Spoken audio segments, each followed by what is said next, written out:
तब स्वर्ग का राज्य उन 10 कुँवारियों के समान होगा जो अपनी मशाले लेकर दूल्हे से भेंट करने को निकली।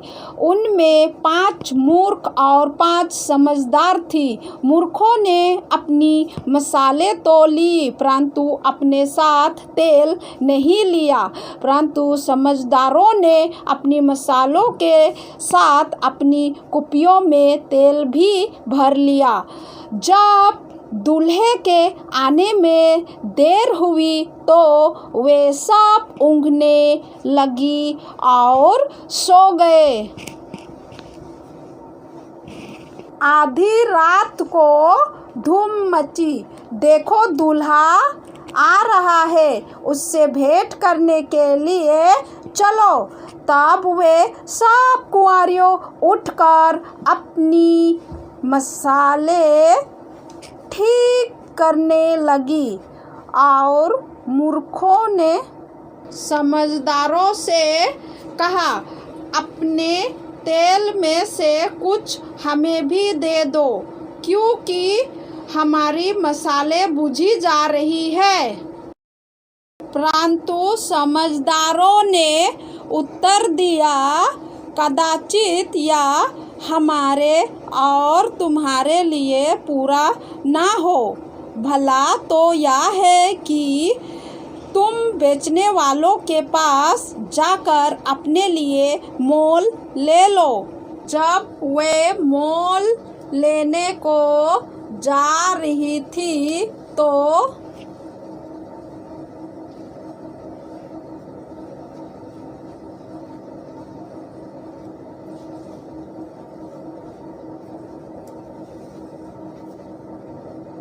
दूल्हा आ पहुंचा।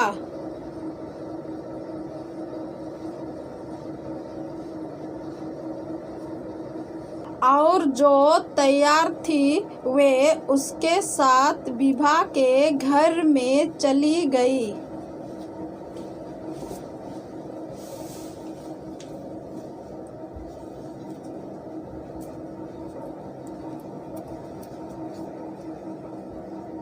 और द्वार बंद किया गया।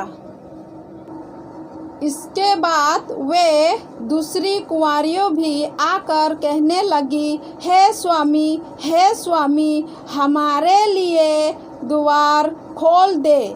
उसने उत्तर दिया, मैं तुमसे सच कहता हूँ, मैं तुम्हें नहीं जानता।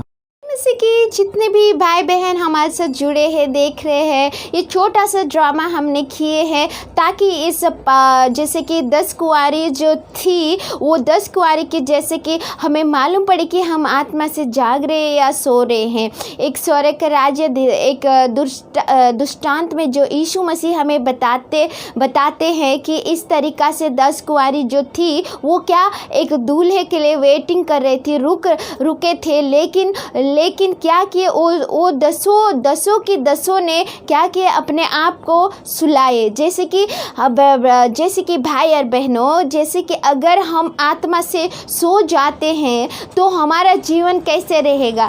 तो आज ये वचन हमें ये बताता है कि हमें आत्मा से जागृत रहना है। और वो दसों ने तो सोई तो थी, लेकिन परमेश्वर का वचन के अनुसार से वो जो 5 जो बुद्धिमान थी वो लोग सच में अपने कुप्पी में तेल लिए थी। तो आज हमें 5 कुंवारी के जैसे बुद्धिमान बनना है। अगर हमारे शरीर जो सुलाते हैं या हम सो जाते हैं, प्रार्थना में कमज़ोर है, या तो हमारे चाल चलन में हम कमज़ोर है, या तो किसी भी चीज़ में हम कमज़ोर है, तो क्या बोलते वो 5 जो मूर्ख थे उसके समान ना हो, ताकि हम आत्मा में भी सोए हुए रह पाए, या तो क्या बोलता है बाहरी रूप से भी ऐसा ना हो, क्योंकि उनके पास कुप्पी में तेल ही नहीं मतलब वहाँ पे था।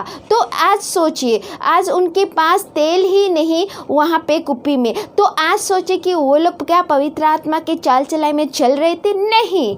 तो आत्मा से वो लोग क्या थे? ड्राई थे, मतलब सूखे हुए थे, आत्मा से सूख गए थे। इसीलिए ऐसा ना हो कि हम जब मसीह के आने के समय हो चुके हैं और तब भी हम सही रास्ता में नहीं चल पा रहे हैं, या तो हम अपने आप को तैयार नहीं कर पा रहे। ऐसा ना हो भाई और बहनों, ताकि हमें सतर्क रहना है। और हमें इस 10 कुंवारियों से हमें ये सीखने को मिलती यहाँ पे कि ताकि हमारा जीवन को परमेश्वर के ओर जागृत करे, आत्मा में चले, सतर्क रहे, संसार से बचे, हर एक चीज़ से हमें बुराई से बच के हमें क्या करना है, अपने आप को परमेश्वर में, आत्मा में हमें चलाना है, ताकि हमारे कुप्पी में हमारे जीवन जो आत्मिक रूप से चले तो हमारे जीवन में हमेशा तेल मिला जाए, जैसे कि आत्मिक जीवन के अनुसार से। तो भाई और बहनों, इस मैसेज से, ये वचन से हमें ये सीखने को मिलता है ताकि हमारा जीवन कैसा होना चाहिए, रेडी होना चाहिए सब समय और परमेश्वर के वचन अनुसार चलना चाहिए,